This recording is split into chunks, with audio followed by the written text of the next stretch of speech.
네, 반갑습니다. 뭐 어려운 기술이라 그러는데 그렇게 어려운 기술 아닙니다. 어, 그 종래 기술 또는 현재 기술의 그 문제점, 또 우리가 그 발명한 그 기술의 그 장점, 또 관련 논문 및 특허, 그 다음에 기업하고 우리가 연구한 거에 대해서 설명을 드리겠습니다. 지금 현재 사용되고 있는 그 포토리지스트는 그 화학 증폭형 포토리지스트를 사용을 하고 있습니다. 그래서 현재 문제점은 한 5가지 정도 있는데, 첫 번째는 그 포지티브 타입을 사용하기 때문에 네거티브 타입보다 해상도가 떨어질 가능성이 있다 하는 거고, 두 번째는 그 매트릭스 레진, 그 광산 발생제, 또 염기성 물질 이런 것들이 혼합물로 돼 있기 때문에 그 막이 불균일해질 가능성이 있다. 또 이게 가장 큰 문제인데, 그 광산의 그 확산에 의해 갖고 해상도가 저하되는 문제가 있습니다. 이 문제 때문에 이제 그 염기성 물질을 갖다 많이 집어넣는데, 그 요것은 그러니까 그 케미칼리 앰플리파이드 리지스트라는 거는 빛에 의해서 그 산을 발생시키고, 산이 그 매트릭스 레진하고 반응을 해서 그 이제 극성을 바꾸는 그런 원리를 사용하기 때문에 상당히 감도가 좋습니다. 그런데 이제 광산의 그 확산을 갖다 막기 위해 갖고 염기성 물질을 넣기 때문에 요게 이제 감도가 그 이제 염기성 물질 안 들어간 경우에는 한 1mJ 정도 되는데, 1mJ per square centimeter. 그 염기성 물질 집어넣으면은 약 한 30, 20에서 30, 40 그 미리줄 per square centimeter 정도 됩니다. 그 다음에 또 문제가 뭐냐 하면은 그 어떤 매트릭스 레진의 분해 반응을 하기 때문에 그 떨어져 나온 것이 이제 휘발돼 갖고 그 노광기에 그 렌즈를 갖다 오염시킵니다. 뿌옇게 오염시키는 문제가 있고, 그 다음에 그 떨어져 나오기 때문에 부피 수축이 생기고 패턴 프로파일이 이제 변형되는 그런 문제가 있고, 또 한 가지 문제는 그 광산 발생제가 빛을 쬐면은 그 이제 산이 발생하는데 그 포토 프로덕트가 오페이크합니다. 그렇기 때문에 그 광반응을 하게 되면은 더 불투명해지는 그런 문제가 있습니다. 그러니까 포토리지스트는 그 포토 블리칭, 그러니까 빛을 받으면은 더 이제 투명해져 갖고 밑에까지 들어가야지 해상도가 좋아지는데, 이 경우에 있어서는 그 엔티 블리칭 효과 때문에 그 어떤 그 해상도가 더 저하될 수가 있습니다.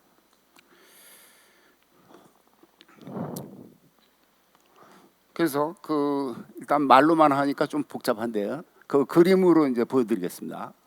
이게 광산 발생제라는 건 이렇게 생겼고, 빛을 받으면은 산을 발생을 시킵니다. 그다음 매트릭스 레진이라는 것은 이게 폴리머의 어떤 보호기를 갖고 있습니다.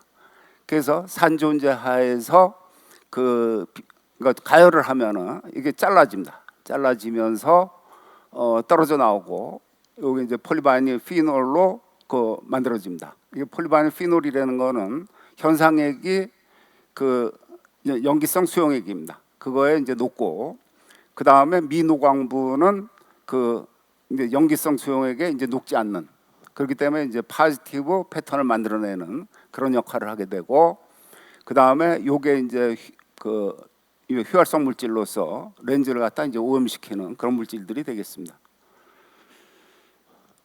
그 다음에 요게 이제 반응을 하게 되면은 요게 이제 다이머가 만들어지면서 더 불투명해지는 그러한 단점이 있습니다.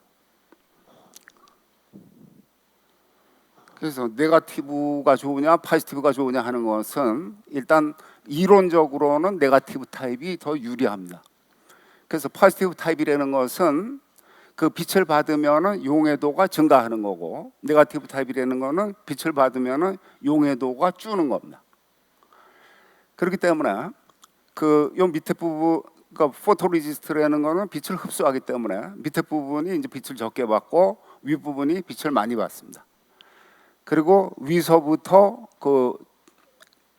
그러니까 현상에게 녹아 들어가기 때문에 이와 같이 슬로프가 만들어집니다. 포지티브 경우에. 네거티브 같은 경우에 있어서는 요게 이제 여기가 용해도가 작고 그 다음에 그 미노광부가 용해도가 큽니다. 그렇기 때문에 우리가 그 버티컬한 수직적인 그 프로파일을 만들어낼 수가 있다. 따라서 이론적으로는 그 네거티브 타입이 더 고해상도를 만들어낼 수가 있습니다. 그래서 저희가 연구한 것은 화학증폭형이 아니라 그 화학증폭형을 사용을 했습니다. 그리고 저희는 네거티브 타입을 이용을 했고, 그 다음에 포토리지스트가 단일 물질로 되어 있기 때문에 어떤 균일한 포토리지스트 막을 형성을 할 수가 있고, 그 다음에 광산을 사용하지 않기 때문에 광산의 확산에 따른 어떤 해상도 문제도 없고, 그 다음에 매트릭스 이제 분해 반응은 좀 일어나는데 거기서 나타나는 거는 질소가 나옵니다. 그렇기 때문에 어떤 노광기 렌즈의 오염 문제도 없고 부피 축소 문제도 없습니다. 또 저희 것은 그 빛을 받으면은 그 투명해지는 그 블리칭 효과를 나타냅니다.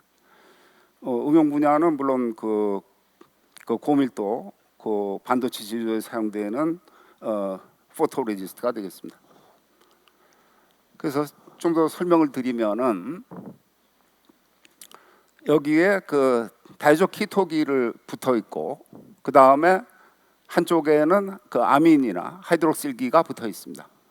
그러니까 요것은 저희가 요 반응을 갖다가 그 테스트하기 위해서 모노마 갖고 일단 실험을 한 거고, 그래서 빛을 쪼이면은 요 질소가 떨어져 나가면서 카빈이 형성이 되고, 그 울프루오렌즈먼트를 하게 되면 키틴이 형성이 됩니다. 이 키틴하고 그 아민 또는 하이드록시기하고 반응을 해서 그 아마이드나 또는 에스터 결합을 하게 됩니다. 그래서 여기서는 이제 모노마 갖고 이제 이런 반응을 이제 그 확인을 한 거고, 우리가 사용한 거는 이거의 폴리마를 사용을 했습니다. 그래서 여기서는 그 네거티브 타입이 되고 균일한 포토리지스트 막을 얻을 수 있고 광산 문제 없고 부피 축소 또는 렌즈 오염 문제가 없습니다. 또 이게 블리칭하는 효과가 있습니다.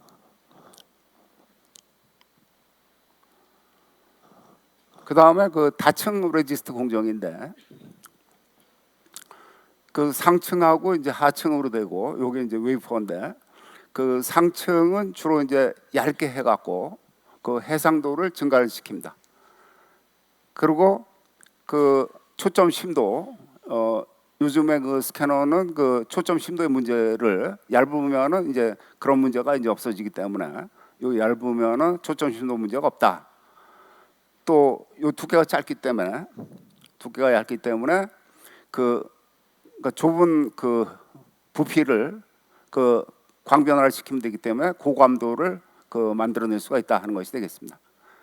그 밑에 층은 어떤 그 내관식 애칭성을 가져야 되고, 그 다음에 일반적으로 여기에 이제 요철이 있기 때문에 그걸 평탄화시켜서 이제 초점을 잘 맺도록 해야 되고, 또 요거 이제 빛을 흡수한다 그러면은 그 반사 문제를 해결할 수가 있습니다. 반사가 되면은 여기 이제 스탠딩 웨이브 이펙트 같은 것이 생기기 때문에 그래서 상층을 갖다 이미징을 하고, 그 다음에 그 상층의 이미지를 하층으로 전사를 합니다. 보통 그 플라즈마에 의해서 전사를 하게 되기 때문에, 그래서 고해상도를 얻고 고종횡비를 얻는 방법으로 다층 포토레지스트가 이용이 되고 있습니다.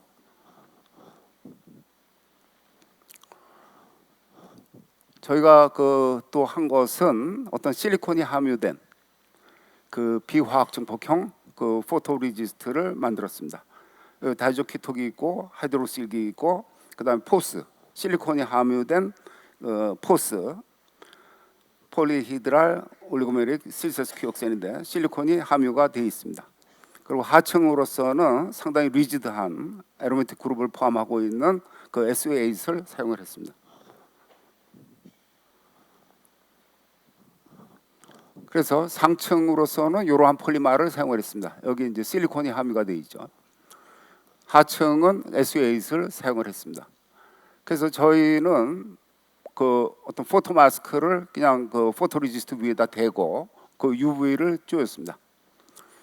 그래서 노광량이 한 30ml 줄 per square centimeter로, 우리가 그 가장 염려했던 것이 그 이제 감도인데, 거의 그 화학증폭형 레지스트하고 거의 비슷한 정도의 그 감도를 보였습니다.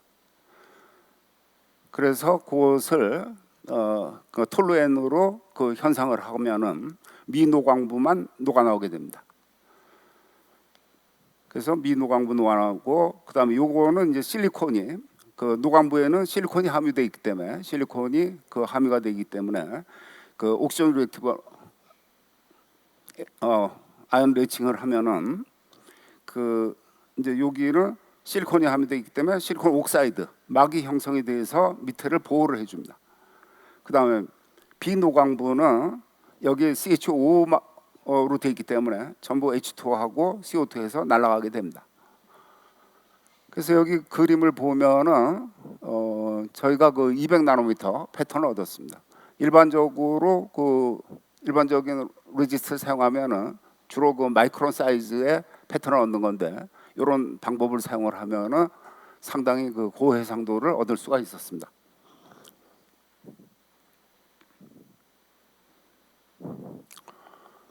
관련 논문은 그 하여튼간 그 non chemical amplified resist를 써갖고 그 여러 가지 그 이제 화물을 바꾸고 또 용도를 바꿔가면서 여러 가지 그 논문을 냈습니다. 관련 특허는 그 다이조키토기를 포함하는 단량체 또 중합체 그 포토리지스트 조성물에 대해서 특허를 냈고, 실리콘 함유 포토리지스트에 대해서 특허를 냈습니다. 사업화 추진 실적은 그 비화학 증폭형 포토리지스트 기술을 갖다가 그 쉬플리에서 뭐 양산해 달라 그래 갖고 그 ENF 그 테크놀로지하고 같이 그 연구를 했습니다. 근데 쉬플리가 미국 회사인데 로멘하스로 넘어가고 또 로멘하스에서 다우케미칼로 넘어가면서 그게 이제 무산돼 버렸고, 또 그 삼성전자하고는 그 삼성전자가 앞으로 프린터 사업이 뭐 먹거리라 그래 갖고 삼성전자가 집중 투자를 했습니다. 근데 그래 갖고 저희가 그 잉크젯 프린터의 헤드를 위한 그 포토레지스트를 개발을 했습니다. 근데 또 어느 날 또 프린터 사업을 갖다가 접는 바람에 포기를 했습니다. 그다음에 이제 기업체하고 많은 연구를 했는데, 그 ENF 테크놀로지하고 한 거는 광산 발생제가 보통 엔티 블리칭 효과를 나타내는데 그 블리칭, 포토 블리칭이 가능한 광산 발생제를 저희가 개발을 했고, 삼성전자하고는 그 저분자 물질을 이용하는 UV 레지스트 개발했고, 금호석유화학하고는 그 ARF 이모전 레지스트 개발했고, 동진 세미캠하고는 그 블라코폴리마를 이용한 레지스트, 또 고투가 고절연성 고유연성 유기 소재 개발했고, 동우파인캠하고는 칼라 레지스트, 삼성전기하고는 드라이필름 레지스트 스트리퍼를 개발을 했습니다. 예. 그래서 뭐 앞으로 그 아베가 포토리지스트를 갖다가 수출 금지시키면은 빨리 그 하다가 포토리지스트를 개발할 수 있을 것으로 생각을 합니다. 예, 감사합니다. 혹시 질문 있으시면 한두 개 정도 받도록 하겠습니다. 예, 저쪽에 가운데 분이 있습니다.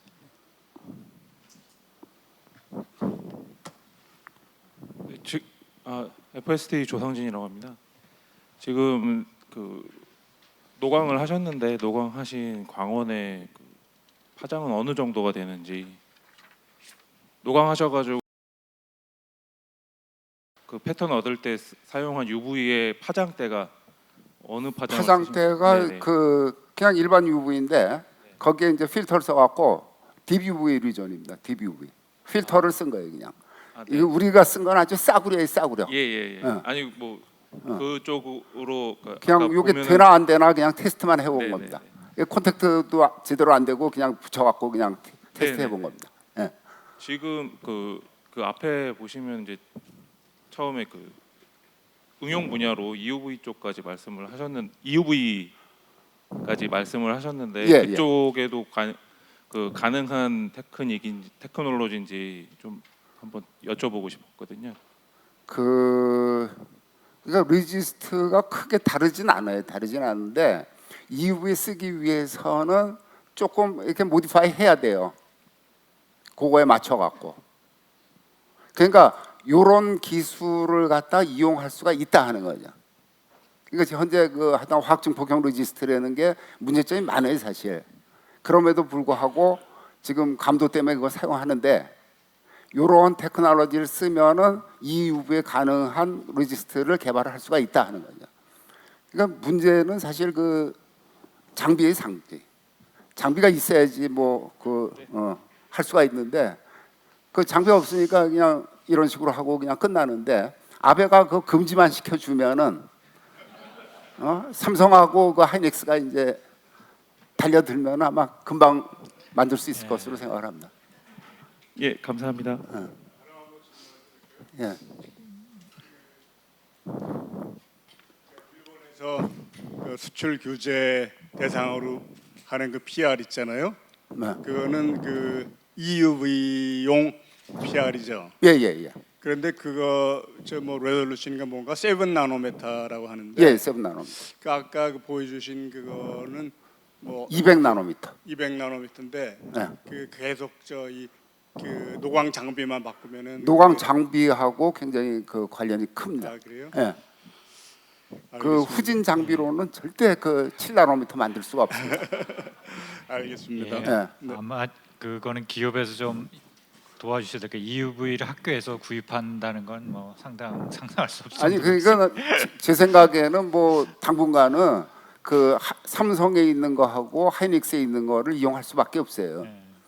근데 이제 장기적으로 가면은 그 어떤 나노팹이나 이런 데다가 정부에서 좀 그 EUV 장비를 갖다가 좀 사주면은 좋지 않을까 그런 생각이 듭니다.